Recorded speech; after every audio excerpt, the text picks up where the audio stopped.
नमस्कार, मैं हूं सुनील आलाखंडी और आप देख रहे हैं मेरे व्यूज़। यह वीडियो मैं काफ़ी समय के बाद बना रहा हूं और अब मैं सोच रहा हूं कि शायद फिर से, क्योंकि राजनीतिक माहौल बहुत ही गर्मा गया है। हालांकि गर्माया हुआ पहले भी था, काफ़ी कुछ हुआ था, कृषि कानूनों के बारे में हुआ था, कृषि कानूनों को वापस लेने के बारे में हुआ था, और अब चुनावों की बात है, क्योंकि वापस चुनाव है उत्तर प्रदेश और कुछ 4 अन्य राज्यों में। तो सबसे पहले मैं कुछ उत्तर प्रदेश की बात करूँगा और जनरली अब मैं कोशिश करूँगा कि एक जो घटना दिन भर की खास हुई उसको मैं इससे आपसे डिस्कस करूँ। कल मैंने एक रूबी का लियाकत का ट्वीट पढ़ा जैसे ही मैंने फ़ोन खोला, और इसमें मेरे को एक नोटिफिकेशन में दिखा कि रूबिया का लियाकत का एक मैसेज है, ट्वीट है। उसमें लिखा है कि उत्तर प्रदेश के उप मुख्यमंत्री का इस्तीफ़ा, और उसने उस इस्तीफे नीचे जो इस्तीफे का पत्र था उसकी कॉपी थी, लेकिन कुछ ही देर में वो हटा लिया गया। तो मैं एकदम वास्तव में बहुत भौंचा रह गया, क्योंकि केशव प्रसाद मौर्य जो बीजेपी के अध्यक्ष रह चुके हैं उत्तर प्रदेश के, और अभी वर्तमान में उप मुख्यमंत्री हैं, और उन पर काफ़ी कुछ भरोसा है बीजेपी को, वो कैसे छोड़ के जा सकते हैं। लेकिन तुरंत वो ट्वीट हटा लिया गया, और मैंने फिर बाद में जब खोजा तो मैंने पाया कि केशव प्रसाद मौर्य नहीं, स्वामी प्रसाद मौर्य ने उन्होंने इस्तीफ़ा दिया है। स्वामी प्रसाद मौर्य पहले मायावती के थे, 2007 से 12 में शायद मायावती की गवर्नमेंट में मिनिस्टर रहे थे। उसके बाद उन्होंने जो 2017 का चुनाव था उसके पहले कुछ बीजेपी ज्वाइन कर ली थी, और उस समय उन्होंने कुछ अपनी शर्तों के साथ बीजेपी ज्वाइन की होगी। अपने कुछ सहायकों या अपने कुछ लोगों को, बंदों को टिकट दिलवाए होंगे, और शायद उन्होंने 2019 तक भी वो एक बार्गेनिंग पावर में थे, और उन्होंने शायद बदायूं से अपनी बेटी को लोकसभा का टिकट दिलवाया था, और उनकी बेटी लोकसभा की सदस्य है अभी। पर बाद में जो बीजेपी समर्थक पत्रकार हैं, आजकल आप देखेंगे कि जो ट्रेंड है यूट्यूब पर जो सोशल मीडिया पे ज़्यादातर लोग उसको सुनते हैं, ना कि मेन स्ट्रीम मीडिया, क्योंकि मेन स्ट्रीम मीडिया में तो जो बहस होती है वो कई बार तो शोर सवारे में बदल जाती है, और उसमें समझ नहीं आता है कि एक्चुअली निर्णय क्या निकल रहा है, क्या कंफ्यूज करती है बेसिकली जो भी सुनने वाला होता है। तो यूट्यूब में आजकल बहुत ही अच्छे प्रयोग हो रहे हैं। इनमें कुछ लोग हैं जो प्रो मोदी हैं, और कुछ लोग हैं एंटी मोदी जो ब्रिगेड है, उसमें जो मुख्य नाम लूँ तो आशुतोष है, उनकी एक चैनल है सत्येंदी, और उस चैनल में उसमें 10-12 लोग हैं उसके, और उसमें वो एक टर्न बाय टर्न करके उसमें एंकर बनते हैं, और किसी न किसी तरह वो किसी बात पर मोदी जी को नीचा दिखाने की कोशिश करते हैं, और अपना यानी जो लेफ्ट का जो एजेंडा है वो चलाने की कोशिश करते हैं। तो अब आप वापस आते हैं स्वामी प्रसाद मौर्य पे। तो इसका जब एक पत्रकार, एक वीडियो सुना मैंने जो प्रो बीजेपी वीडियो था, उन्होंने कहा था कि कल शाम को एक उत्तर प्रदेश के चुनाव संबंधी बीजेपी के हेडक्वार्टर में मीटिंग होने वाली थी, जिसमें योगी आदित्यनाथ भी गए थे।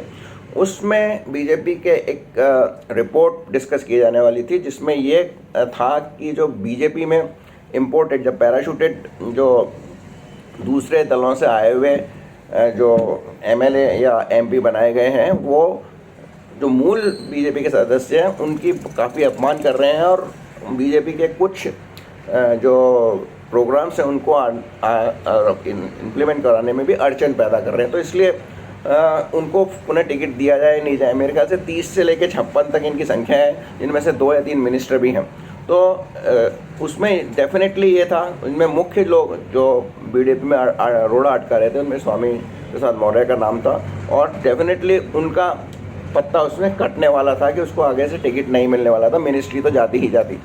तो ये उन्होंने भांप लिया, और उनको संकेत मिल गए होंगे इसके, तो उन्होंने अपना पाला बदल लिया। अब एक दूसरा जो इसका पहलू है, जो एक दूसरा बीजेपी समर्थक जो चैनल है, वो ये कहता है कि बीजेपी में जब वो आए थे तो उनकी बार्गेनिंग पावर थी, क्योंकि वो बाहर से आए थे, लेकिन 5 साल बाद तो वे बीजेपी के सदस्य बन गए। और बीजेपी में एक सिस्टम होता है कि किस तरह से लोगों को पावर दी जाए, किस तरह से टिकट और डिस्ट्रीब्यूशन हो, और फिर एक जिम्मेदारी तय होती है, और इसके साथ ही परफॉर्मेंस भी देखी जाती है कि अगले की परफॉर्मेंस कैसी थी, और इस बेस पे उनको वो टिकट नहीं दिया गया, क्योंकि बीजेपी बेसिकली एक डिसिप्लिन पार्टी है, और उनका जो बैकअप रहता है वो आरएसएस का है, और आरएसएस में परफॉर्मेंस के क्राइटेरिया रहता है। तो इसके चलते स्वामी प्रसाद मौर्य का और टिकट भी कटना था, और वो जो बार्गेनिंग करते थे, शायद ऐसा भी बताया जाता है कि वो 30 लोगों को टिकट के लिए टिकट मांग रहे थे, जो कि कभी कभी बीजेपी को एक्सेप्ट नहीं होता, क्योंकि अब वो बीजेपी के सदस्य थे, बाहर ही नहीं थे और वो बार्गेनिंग पावर में नहीं थे। और उस समय बताते हैं कि जब 2017 के चुनाव हुए थे तो केशव प्रसाद मौर्य जो उस समय बीजेपी के अध्यक्ष थे, उनको एक एडिशनल जिम्मेदारी दी गई थी कि वो दूसरे दलों से कुछ दलितों को या पिछड़े वर्ग के लोगों को अपने साथ जोड़ा, जिसमें उन्होंने स्वामी प्रसाद मौर्य को जोड़ा था। तो ये तो है बीजेपी के पक्ष वाले जो चैनल्स हैं या जो पत्रकार हैं, यूट्यूबर्स हैं, उनका। जो बाकी जो हैं जो बीजेपी के खिलाफ है वो उन्होंने कहना शुरू कर दिया कि ये देखिए सीधी सादी बात है, बीजेपी इससे सिद्ध हो गया कि एक एंटी दलित पार्टी है, उन्होंने दलितों के लिए नहीं किया। और जो उनका लेटर है उसमें साफ साफ लिखा था कि मैं अपने विचारों, धारा और सिचुएशन के विरुद्ध 5 साल तक मैं मंत्रिमंडल में बना रहा। हालांकि उन्होंने मलाई खाई होगी उसमें। तो सीधे सीधे वो कह रहे हैं कि ये बीजेपी को बहुत भारी झटका है, इससे दलित वोट जो बीजेपी का है वो एकदम खिसक जाएगा। और चूँकि वो समाजवादी पार्टी में गए हैं और जो कि ये चैनल है ये यही बता रहे हैं कि बीजेपी और समाजवादी की कड़ी टक्कर है और समाजवादी पार्टी शायद एज ऑफ नाउ इन लोगों के अनुसार आगे है और बीजेपी मुश्किल से 150 से 125 सीटें जीत पाएंगी और समाजवादी पार्टी को बहुमत मिलने की संभावना पूरी है। वो भी तब जब प्रियंका गांधी ने वहाँ से मैदान, यानी कांग्रेस वहाँ से हट गई है मैदान से। सोनिया गांधी ने कहा था कि प्रियंका गांधी ने कहा था कि मैं लड़की हूँ, लड़ सकती हूँ, और इस नाम के बहुत सारे टी-शर्ट वगैरह लड़कियों को बांटे गए थे। और कई जगह पे जहाँ ये रैलियों में बांटे गए थे वहाँ पे भगदड़ भी मची थी और कुछ लोगों की मृत्यु वगैरह भी हुई, या एटलीस्ट मृत्यु नहीं हुई तो काफ़ी लोग घायल हुए।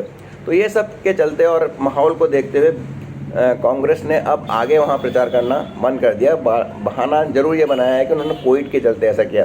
यदि कोविड के चलते उन्होंने ऐसा किया तो क्या वो पंजाब में बंद करेंगे चुनाव प्रचार? नहीं करेंगे, क्योंकि पंजाब में उनकी स्थिति अच्छी है, जीतने वाली स्थिति भले ही उनको ना लग रही हो पर जीतने की संभावनाएं जरूर हैं। तो वो पंजाब में नहीं करेंगे, फॉर्मूला उत्तर प्रदेश में ही लगाएंगे, क्योंकि उत्तर प्रदेश में वो कहीं से कहीं तक भी रेस में नहीं है।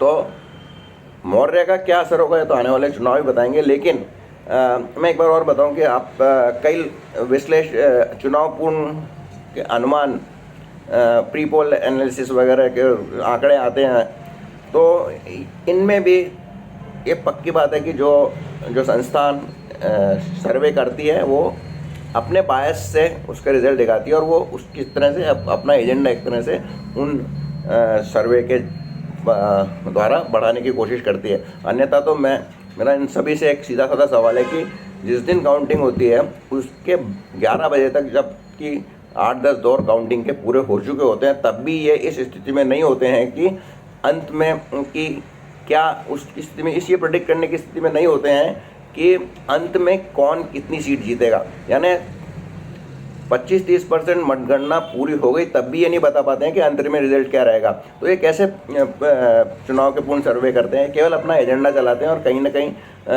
टीआरपी और फिर अपने कमर्शियल एस्पेक्ट्स को देखने की कोशिश करते हैं। इससे अधिक और कुछ भी नहीं है। तो यही केस मौर्य का है। मौर्य का इम्पैक्ट कितना होगा, दोनों तरफ के पत्रकार अपने अपने हिसाब से बता रहे हैं। वास्तविक स्थिति क्या है वो तो जब चुनाव होंगे तभी पता लगेगी, और जब सीटों का बंटवारा होगा वगैरह वगैरह, तो अभी इसमें शुरू होने वाला है। और उत्तर प्रदेश का काफ़ी रोमांचक होगा मुकाबला, पंजाब का भी होगा। पंजाब में अभी तक भी ये जो सर्वेक्षण कर रहे हैं ये लोग बीजेपी और अमरिंदर सिंह को एक प्लेयर नहीं मान रहे हैं, वो कहीं उसको 2-3 सीट से भी ज़्यादा नहीं दे रहे हैं। लेकिन जब टिकटों के बंटवारा होगा और स्थिति साफ होगी कि कहाँ पे किसान तथाकथित किसान नेता जो राजनीति में घुस रहे हैं वो किसके साथ हैं और वो किसके फेवर में खड़े होने के बाद चुनाव में बैठते हैं, इन सब पे डिपेंड करेगा पंजाब का चुनाव। तो आज बस इतना ही, नई शुरुआत की है। मैं आपका सहयोग चाहूँगा। यदि आपने मेरा ये चैनल अच्छा लगा हो तो इसको लाइक कीजिए, और यदि मेरा चैनल सब्सक्राइब नहीं किया हो तो इसे अवश्य सब्सक्राइब कीजिए। बहुत बहुत धन्यवाद। और कोरोना में मैं जैसे पहले कहता था 2 गज दूरी, मास्क है ज़रूरी, कोरोना काफ़ी फैल रहा है, तो अपना बहुत बहुत ध्यान रखिएगा। धन्यवाद।